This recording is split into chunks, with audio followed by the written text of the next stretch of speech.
Guys, voice over lang muna ito. Ginawa ko dahil ang intense ng eksena ni Lush Eng. Kapag nagustuhan ninyo, ituloy natin ang mga susunod. Matapos makapasok ang lahat ng kalahok sa dambuhalang asol na light gate, lumitaw sa likuran ng bawat pangalan sa leaderboard ang numerong 1. Ibig sabihin, sabay-sabay silang nagsimula sa unang stage ng Celestial Throne Selection. Ngunit hindi nagtagal, may isang pangalang mabilis na humiwalay sa karamihan.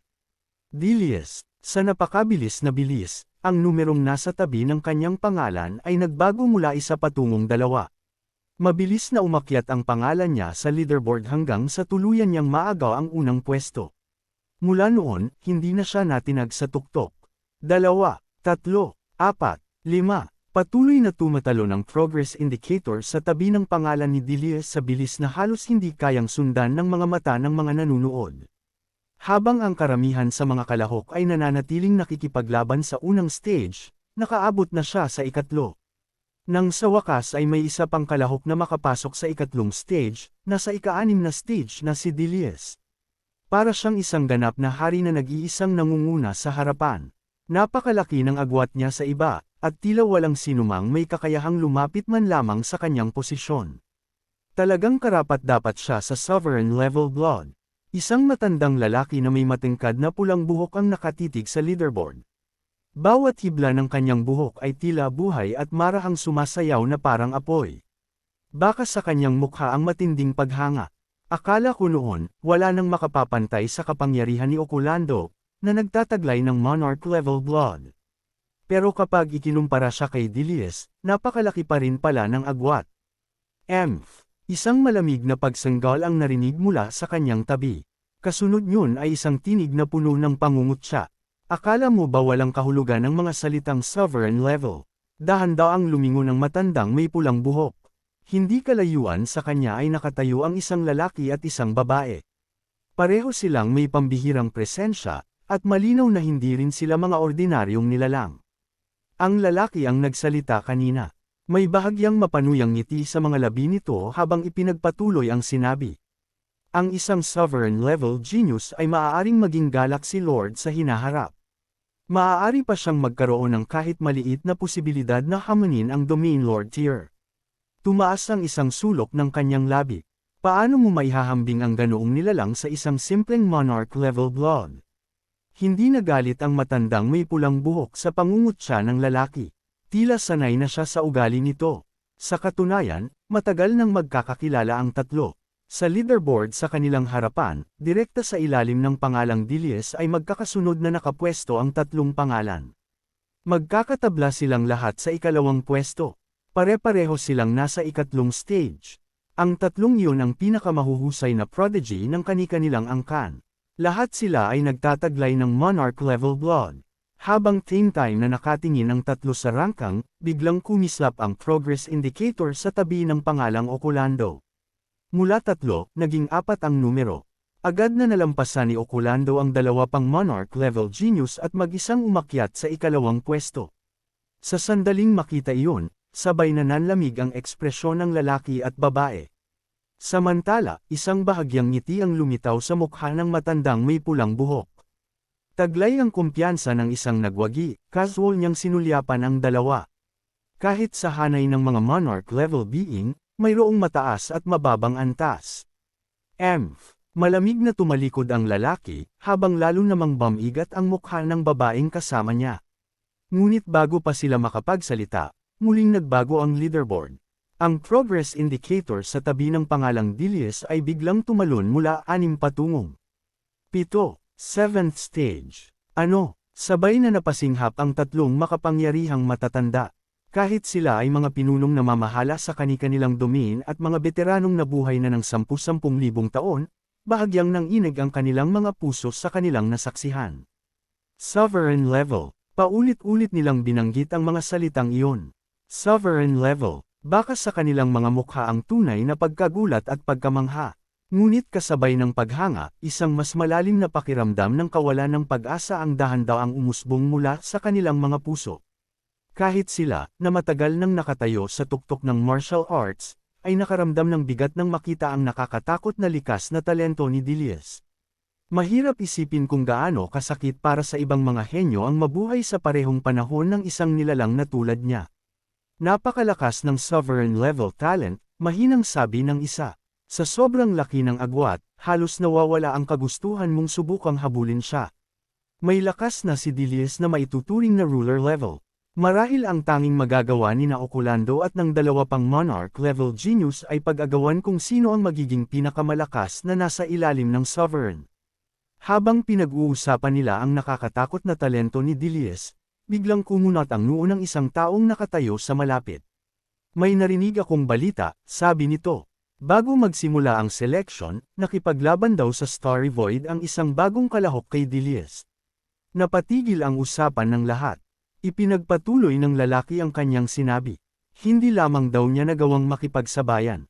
Sa ilang pagkakataon, tila bahagya pa niyang nadaig si Dilius. Sa sandaling marinig yun, sunod-sunod na malamig na pagtawa ang umalangaw sa paligid. Imposible, Celestial Throne Selection ito. Bukod kay Dilius, ang tatlong henyo mula sa aming mga angkan ang may pinakamalakas na talento at kapangyarihan. Kung hindi man lamang nagawa ni na Oculando ang bagay na iyon, sino pa ang posibleng gumawa? Tumango ang dalawa pang matanda. Para sa kanila, ang tsismis na iyon ay walang iba kundi isang kathang-isip. Bagamat detalyado at tila kapanipaniwala ang kwento, malamang na may taong sadyang nagpapalaki lamang ng kaguluhan upang makakuha ng atensyon.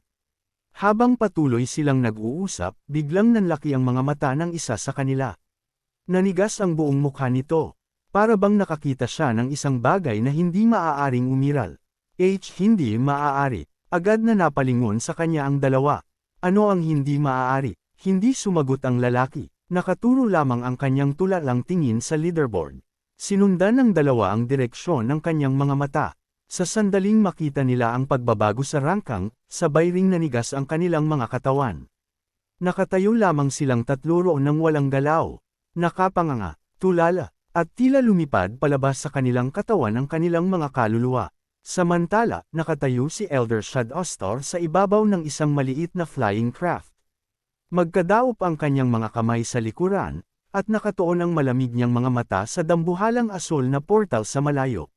Sa sandaling iyon, iisa lamang ang pangalang mahigpit na binabantayan nila ni Xiangxan.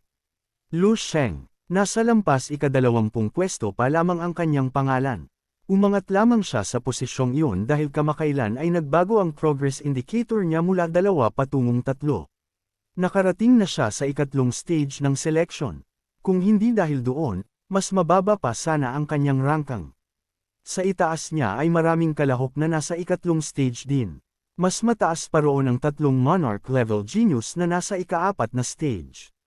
At sa pinakatuktok ay si Dilius, na tila walang kapantay at matagal nang nakarating sa ika-7 stage. Matagal na ring hindi gumagalaw ang progress indicator ni Lu Sheng. Bahagyang kumunat ang noo ni Elder Shad Ostor. Ngunit makalipas ang ilang sandali, muli rin itong lumuwag. Para bang lihim siyang nakahinga ng maluwag. Bahagya siyang lumingon kay Xiangxan na nakatayo sa kanyang likuran. Marahil nagkataon lamang ang nangyari kanina. Kumunat ang noo ni Xiangxan. Ano ang ibig ninyong sabihin, Elder? Kalmadong nagpaliwanag si Shad Ostor. Ang ibig kong sabihin, ang nakasisilaw na kapangyarihang ipinakita ni Lu Sheng kanina ay maaaring dahil pinagaan lamang ni Dilius ang kanyang mga atake. Bahagyang tumaas ang kanyang baba habang tumitigas ang kanyang tono. Posible ring gumamit si Lu Sheng ng isang lihim na teknik na pansamantalang nagpalakas ng napakalaki sa kanyang combat power. Tiningnan niyang muli ang leaderboard. Sa totoo lamang, wala siyang tunay na kakayahang tumayo sa parehong antas ni Dilius. Unti-unting bumalik ang kanyang dating kumpiyansa. Ngayong nagsimula na ang selection at wala nang ibang bagay na maaaring pagtakpan ang kanyang kakayahan, unti-unti nang lumilitaw ang tunay niyang antas. Imposible iyon. Hindi napigilan ni Xiangxan ang sarili at agad siyang sumagot. Isang malamig na ngiti ang lumitaw sa mukha ni Shad Ostor. Bakit imposible? Matalim niyang sinulyapan si Xiangxan. Maaaring iyon talaga ang katotohanan. Itinuro niya ang leaderboard. Kung hindi, paano mo ipaliliwanag ang napakabagal niyang pag-clear sa mga stage? Bahagyang naging mapanuyang ang kanyang tinig. Inaamin kong mayroon siyang talento. Ngunit ang kaunting talentong iyon, kapag ikinumpara kay Dilius, ay parang isang katawa-tawang kwentong pambata. Huminto siya sandali bago lalo pang idiin ang kanyang sinabi. Sa katunayan, hindi man lamang siya maihahambing sa tatlong monarch-level genius ng henerasyong ito. Muling itinuro ni Shad Astar ang pangalan ni Lu Sheng. Kung mali ako, hindi dapat nananatili sa ikatlong stage ang progress niya. Hindi rin dapat nasa ika-27 pwesto lamang ang pangalan niya. Dumilim ang kanyang tingin. Dapat nasa pinakatuktok siya. Kahit hindi niya kayang tumabi kay Dilius, hindi dapat ganito kalaki ang agwat nilang dalawa. Parang may bamara sa dibdib ni Xiangxan. Gusto niyang kontrahin ang mga sinabi ng elder, ngunit wala siyang maisip na sapat na dahilan. Tahimik niyang tiningnan si Shad Astar. Matapos ang matinding pagkabiglang idinulot ni Lu Sheng kanina, unti-unti nang bumabalik ang dating talas at kay-abangan ng elder. Malinaw na sinusubukan nitong iligtas ang sariling dignidad. Gusto nitong patunayan na tama pa rin ang una nitong pagtingin kay Lu Sheng at mali ang paghanga ni Yangtsen. Nang inig sa inis ang mga daliri ni Yangtsen, mahigpit niyang pinagnitngit ang kanyang mga ngipin. Baka si Lu Sheng ay, baka ano? Mapanuyang sinulyapan siya ni Shad Astar. Binuksan ni Yangtsen ang kanyang bibig, ngunit wala siyang maisip na kapani-paniwalang paliwanag.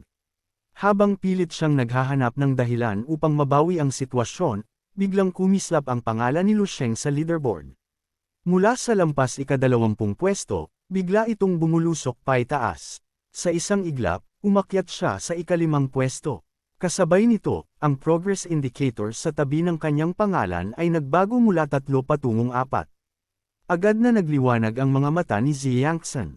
Parang may kidlat na dumaan sa kanyang isipan. Marahil pinag-aaralan lamang ni Lu Sheng ang pinakamabilis na paraan upang malampasan ang bawat stage. Mabilis niyang itinuro ang leaderboard. Elder, hindi ba ninyo narinig ang matandang kasabihang matagal nang umiikot sa cosmos?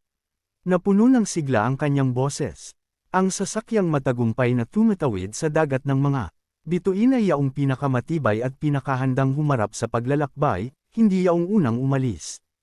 Ha! Mapanuyang sumanghal si Shad Astar. Casual niyang sinulyapan ang bagong rangkang ni Lu Sheng. Binuksan niya ang kanyang bibig at handa ng kontrahin ang katawa-tawang paliwanag ni Yangtsen. Ngunit bago pa siya makapagsalita, muling kumislap ang pangalan ni Lu Sheng.